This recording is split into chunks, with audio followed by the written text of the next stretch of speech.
Viu? Querem comer? Olha aí. Quero mais. Não quer mais? Prefeitura Municipal de Santo Ângelo, Governo para Todos apresenta Morte e Vida de Cepé.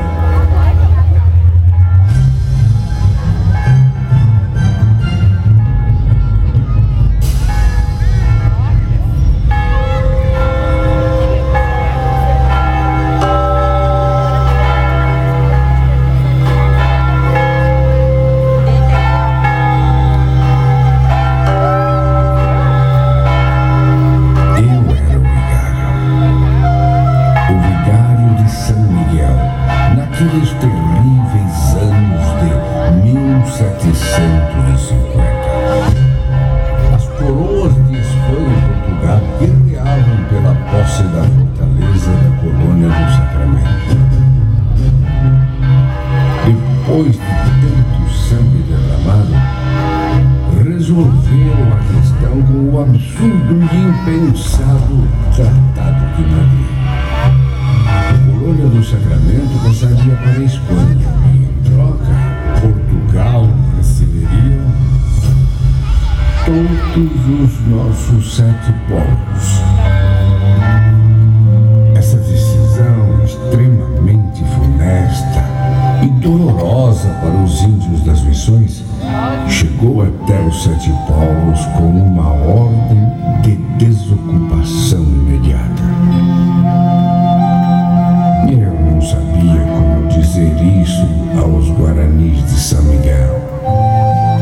Sem conter meu desespero, reuni os caciques e lhes disse o que significava o maldito tratado.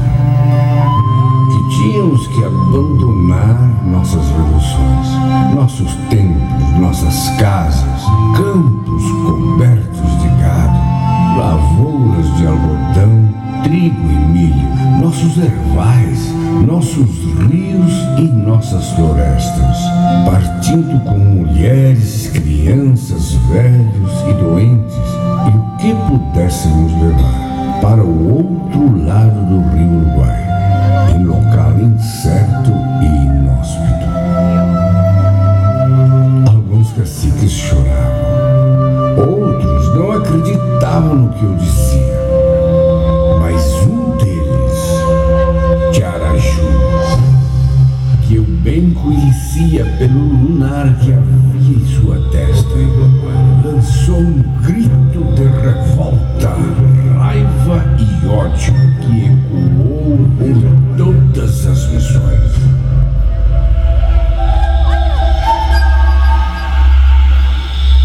Padre, o Senhor nos traiu. Estas terras, Deus e São Miguel entregaram livres aos nossos avós. Também livres herdamos de nossos pais. E livres, nossos filhos hão de recebê-las. Aquelas palavras foram um punhal no meu coração.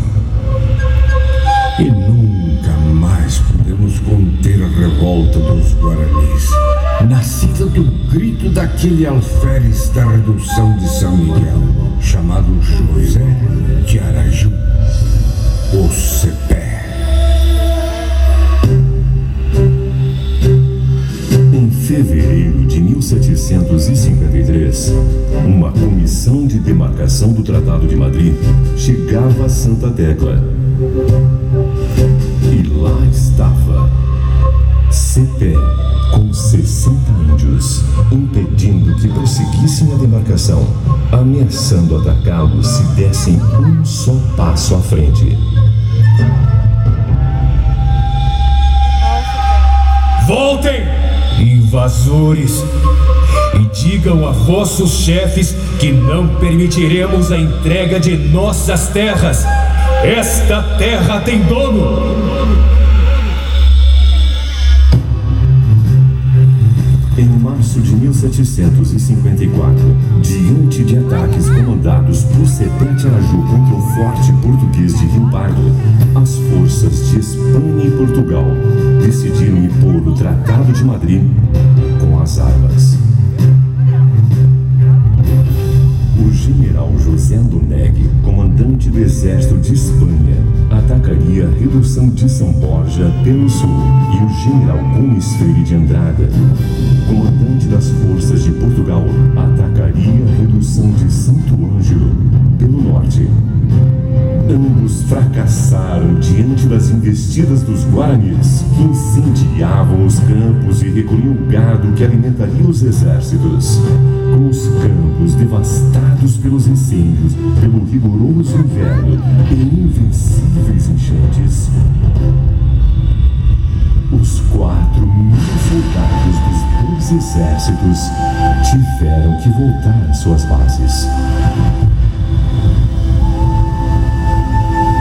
Em São Miguel, todos nós estávamos apreensivos. Sepete Araju, atento às notícias trazidas pelos bombeadores postados no alto das coxilhas, quase não conversava com ninguém.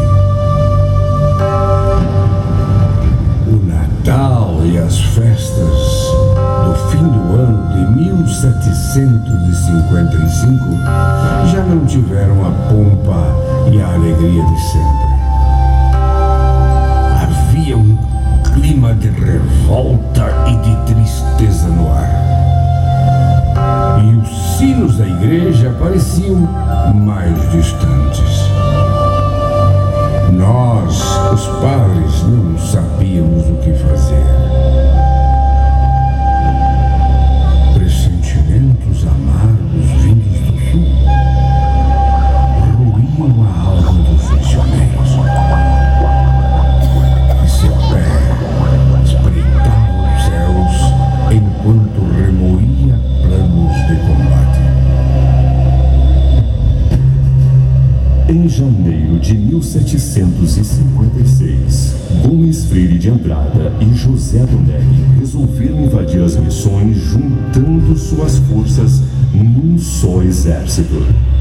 Era descomunal o poderio bélico dos invasores em relação às tropas missioneiras. Os caciques não tinham ideia do poder de destruição que se deslocava em direção às missões.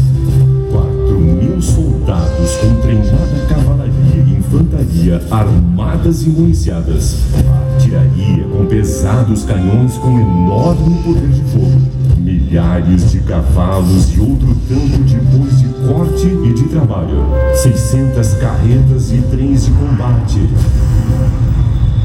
Um assombro. Nas missões, diante de notícias alarmantes, o cacique-chefe das forças missioneiras, Nicolau Nhenguirô, deu a Sepé a missão de retardar a marcha do poderoso exército aliado. Queria tempo para reunir e armar os milhares de guaranis dispostos à guerra. Sepé, com apenas 100 guaranis destemidos, partiu para cumprir sua missão. Iniciou com ataque surpresa e com emboscadas, armados com arcos e flechas, lanças e cavalos indomáveis, levavam estragos aos flancos dos exércitos. Queimando os campos e afugentando o gado, a marcha dos generais Gomes Freire e José Donegui se tornava pesada e difícil. Então, o nome de Sepete Araju, o comandante desses audaciosos guaranis, chegou até os generais. Vão, passem na espada esse bando de feras e tragam-me a cabeça deste índio, Sepete Araju. Era 7 de fevereiro de 1756. Mal clareou o dia, José Joaquim Viana, no comando de 450 cavalarianos armados para a guerra, partiu para a margem esquerda do rio Vacacaí, de de onde soubera a presença de um perigoso grupo de índios. Somente à tarde, o destacamento de Viana topou com um grupo, não mais do que 50 índios, que ameaçava a vanguarda da cavalaria. O comandante espanhol, percebendo o perigo das rótulas flechas guaranis, ordenou que um pelotão da cavalaria avançasse e se pusesse em linha de tiro. A minha ordem, pelotão! Alça de mira naquele índio que está no comando! Fogo! A sombra da noite se aproximava. 8 guaranis tombaram juntamente com o chefe. Então Viana pôde se aproximar daquele que parecia ser o comandante. Era Cepé, que ainda quis 3 vezes levantar-se. Mas já não havia mais forças naquele corpo guerreiro. Invasores, malditos! Fora daqui! Fora daqui! Esta terra tem dono!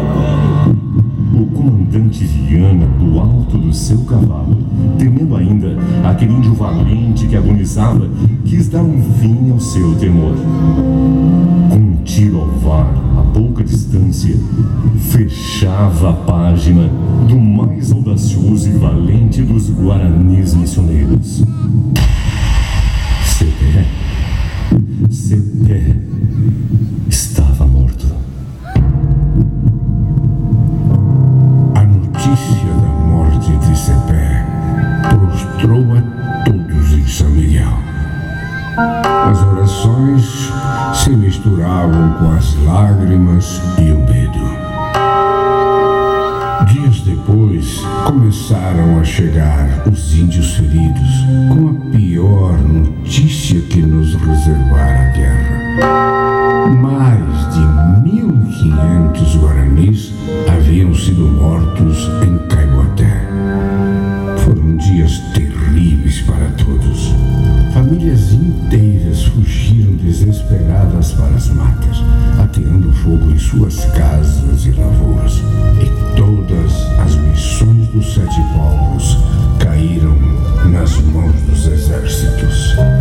A decadência se instalava nos 7 povos quase vazios. Logo depois, o Tratado de Madrid foi anulado. E tanta dor e todo o sacrifício de milhares de guaranis e de Cepé foi em vão. Mas Cepé Tiaraju não morreu nos corações missioneiros. Sua morte sobrepujou sua coragem, audácia e destemor na luta em defesa de sua terra. Seu nome varreu os pagos do sul, fixou-se na memória dos homens, atravessou os séculos, venceu o tempo, o espaço e a história e rumou para o eterno mito. E o lunar que trazia na testa e seu grito de revolta passaram a iluminar todos os caminhos da liberdade e do amor.